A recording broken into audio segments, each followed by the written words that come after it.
यदि आपकी कोई घड़ी चोरी कर ले तो आप उसके खिलाफ एफआईआर दर्ज करा सकते हैं थाने पे, लेकिन अगर आप कोई घर पे कब्जा कर ले तो एफआईआर दर्ज नहीं होगा।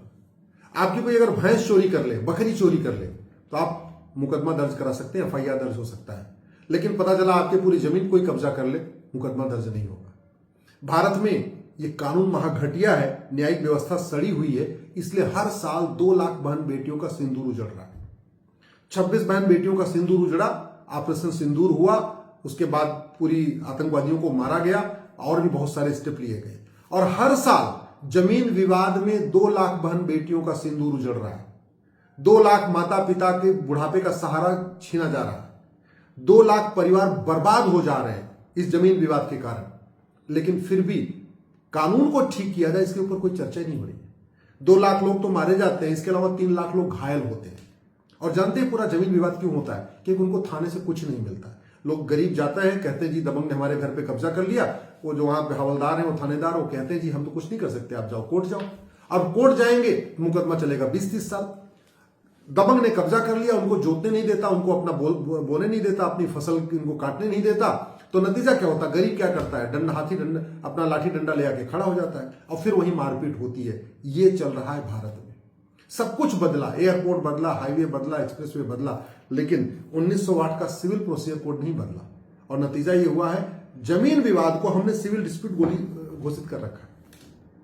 कानून कितना घटिया है इसको आप समझिए कि अगर आप किसी को गोली मार दीजिए तो हत्या का मुकदमा दर्ज होगा, लेकिन उसको नकली दवा खिला के मारिए, नकली कप सिरप पिला के मारिए, या उसको नकली दूध दही घी खिला के मारिए, तो आपके खिलाफ हत्या का मुकदमा दर्ज नहीं होगा। और ये भारत में आज भी चल रहा है। 150 साल के बाद ये इंडियन पिनल कोड बदला गया, 150 साल के बाद नई भारतीय न्याय संहिता आई।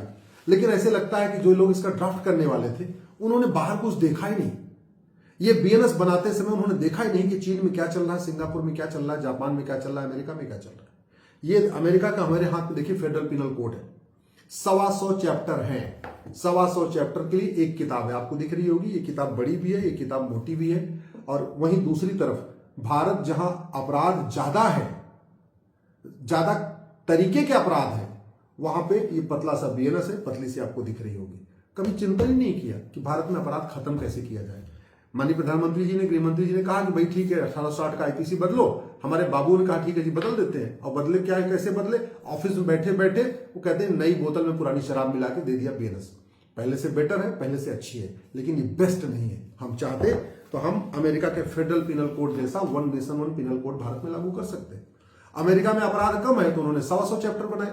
हमारे यहाँ अपराध ज्यादा है, हमारे यहाँ पॉपुलेशन ज्यादा है, हमारे यहाँ लोग ज्यादा है, तो हम 150 चैप्टर बना देते, 200 चैप्टर बना देते। जरूरत क्या थी कि हम 50 कानूनों का मकड़जाल आज भी लेके चल रहे हैं। घूसखोरी का अलग कानून, जमाखोरी का अलग कानून, मिलावटखोरी का अलग कानून, कालाबाजारी अलग कानून, नशा तस्करी का अलग कानून, मानव तस्करी का अलग कानून, आतंकवाद का अलग कानून, धर्मांतरण का अलग कानून, घुसपैठ का अलग कानून।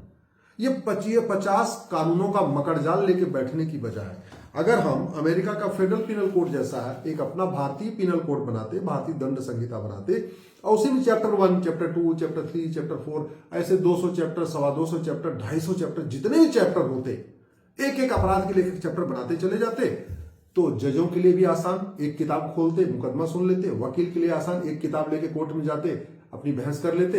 हवलदार के लिए आसान, एक किताब खोलता, एफआईआर लिख देता। थानेदार के लिए आसान, एक किताब लेके जाते, पूरी जांच करके आ जाते। तो हवलदार के लिए भी अच्छा, थानेदार के लिए भी अच्छा, वकील के लिए भी अच्छा, जज के लिए भी अच्छा। लेकिन हमारे नौकर साहब ने बोला ना ना, हम तो इसको नई बोतल में पुरानी शराब रखेंगे, हम कानूनों का मकड़जाल चलते रहेंगे। और कानूनों को बनाते समय भी नहीं देखा कि किस अपराध में अमेरिका में कितनी सजा है। जैसे भारत में नशे में कितनी सजा है? 7 साल, 8 साल, 10 साल। सिंगापुर में नशे में फांसी की सजा है, उसको नहीं बनाया हमने। अब जहां तक जमीन का विवाद है, आज भी 30 साल 40 साल मुकदमे चलते हैं। मुकदमे की शुरुआत कहां होगी? तहसीलदार के यहां से, चकबंदी अधिकारी के यहां से, फिर उसके ऊपर एसओसी, फिर उसके ऊपर डीडीसी, फिर उसके ऊपर चकबंदी कमिश्नर, फिर उसके ऊपर हाई कोर्ट, फिर उसके ऊपर सुप्रीम कोर्ट। एक गरीब आदमी जो ठीक से अपना परिवार नहीं चला पा रहा है, उसके 2 बीघे जमीन, 3 बीघे जमीन पे किसी ने दबंग ने कब्जा कर लिया, वो सुप्रीम कोर्ट आते आते बेचारा, जमीन तो पहले उसकी कब्जा हो रखी थी, वो घर का सोना चांदी भी बिक जाएगा, जो घर में उसके पास जो कुछ बचा था वो भी खत्म हो जाएगी। और जमीन विवाद बढ़ किस ले रहा है? क्योंकि जमीन विवाद में कोई दंड का भय नहीं है। हमने जमीन विवाद कोई अपराध घोषित नहीं किया। दबंगों को पता है कि जमीन पे कब्जा कर लो, 20 साल 30 साल इस पे जोतो बो, इसकी फसल उगाओ, सब कुछ करो, बहुत होगा तो ठीक है, सुप्रीम कोर्ट तक लड़ाएंगे और लड़ाने के बाद इसमें जमीन छोड़ देंगे। कोई दंड तो नहीं मिला ना। आज तक किसी जमीन कब्जा करने वाले को 10-20 साल सजा हुई क्या? जब नहीं हुई तो फिर ये जमीन का विवाद कम नहीं होगा, और जब कम नहीं होगा तो ऐसे ही साल में 2 लाख बहन बेटियों का सिंदूर जुड़ेगा, 2 लाख लोग मारे जाएंगे और 3 लाख लोग घायल होंगे। सामाजिक समरसता टूट रही है। क्यों? क्योंकि हमने जमीन विवाद को सीरियस क्राइम डिक्लेयर नहीं किया, जमीन कब्जा करने को हमने सीरियस क्राइम डिक्लेयर नहीं किया। आपस का भाईचारा खत्म हो रहा है, अड़ोसी पड़ोसी के अंदर जो व्यवहार चल रहा था वो भी खत्म होता जा रहा है। हमारा जुडिशियल सिस्टम ऐसा है कि कोई एक मुकदमा डिसाइड करने के लिए कम से कम 50 गवाह इधर से चाहिए, 50 गवाह उधर से चाहिए। तो मुकदमा चल रहा था 2 लोगों के बीच में, अब चूंकि जुडिशियल सिस्टम कराने के गवाह पेश करो तो बेचारा गरीब भी गवाह ले आ रहा है, अमीर भी गवाह ले आ रहा है। जो दबंग है, जो अमीर है, उसके गवाह आराम से आ जा रहे हैं, क्योंकि तो बढ़िया टैक्सी कर देगा, कार कर देगा, खाए खिलाएगा पिलाएगा, जो गवाही देंगे उनको 10-20 हजार रुपए देगा। वो गरीब कहां से गवाह लाए? वो तो खुद ही साइकिल से आता है, वो तो खुद ही बस में धक्के खाते हुए आता है। उसके लिए कौन आएगा? उसके लिए गवाह आएंगे तो ढंग से उनको चाय भी नहीं पिला पाएगा। हम गरीबियों की इतनी बात करते हैं, कमजोरों की इतनी बात करते हैं, लेकिन जुडिशियल सिस्टम को बदलने की बात नहीं करते। पता नहीं इस देश में संसद विधानसभा में इस अंग्रेजों के सिविल प्रोसीजर कोड को बदलने पर चर्चा क्यों नहीं हो रही है? हम इसको परफेक्ट मान के क्यों बैठे हैं? हम इस गुलामी के कानून को बदलने और एक नई हम अपना खुद का भारतीय संपत्ति संहिता क्यों नहीं बना लेते? हम भारतीय दंड अमेरिका के तरीके की भारतीय दंड संहिता क्यों नहीं बना देते? हम 1 nation 1 penal code, 1 nation 1 property code क्यों नहीं बना रहे? हम संपत्ति को आधार से लिंक करने के लिए व्यवस्था क्यों नहीं कर रहे, कानून क्यों नहीं बना रहे, जिससे जमीन का विवाद हमेशा हमेशा के लिए खत्म हो जाए? और फिर जमीन पे कब्जा करने को हम सीरियस क्राइम क्यों नहीं डिक्लेयर कर रहे? अगर 100 रुपए की चोरी अपराध हो सकती है तो 1 बीघे जमीन पे कब्जा करना ये अपराध क्यों नहीं होना चाहिए? अगर गाय की चोरी करना अपराध हो सकती है तो गौशाला पे कब्जा करना इसको अपराध क्यों नहीं होना चाहिए? अगर भैंस की चोरी, बकरी की चोरी अपराध हो सकती है तो किसी के घर पे कब्जा करना यह अपराध क्यों नहीं होना चाहिए?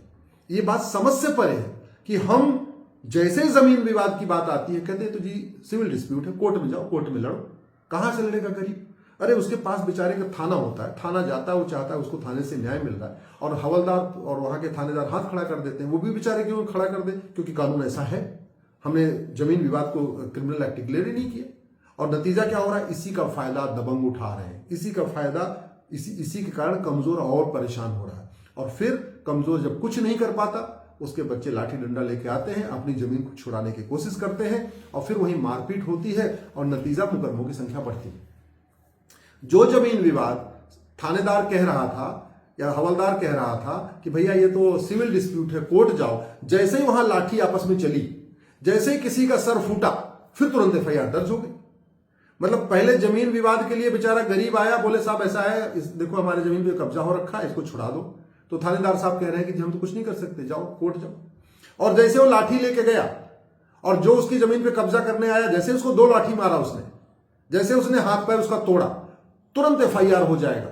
और वो फिर जेल कौन जाएगा? वही गरीब जाएगा जिसकी जमीन है।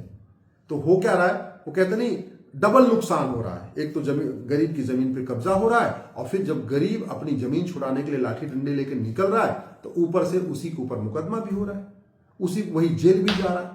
ये भारत में चल रहा है। जो 5 करोड़ केसेस के कारण 5 करोड़ परिवार टेंशन में है, वो ठीक किया जा सकता है। भारत में आज तक हमने फर्जी मुकदमे को सीरियस क्राइम डिक्लेयर नहीं किया, फर्जी गवाही को हमने सीरियस क्राइम डिक्लेयर नहीं किया। दुनिया के कई देशों में फर्जी मुकदमा लिखवाना बहुत सीरियस क्राइम है, इसलिए फर्जी वहां मुकदमे नहीं होते। दुनिया के कई देशों में फर्जी गवाही देना बहुत सीरियस क्राइम है, इसलिए वहां लोग गलत काम करते नहीं, क्योंकि उनको कोई गवाह नहीं मिलता। भारत में तो फर्जी मुकदमे लिखवा दो, फर्जी गवाही भी करा लो, पैसा दे के फर्जी जांच भी करवा लो, और जज साहब से लेन देन करके फर्जी फैसले भी ले लो, और जाओ। फिर मुश्किल से बाद में क्या होगा? हाई कोर्ट में होगा, फैसला पलट दिया जाएगा, सुप्रीम कोर्ट फैसला पलट देगी, किसी को सजा तो हुई नहीं। मुझे लगता है जुडिशियल सिस्टम को ठीक करने की जरूरत है।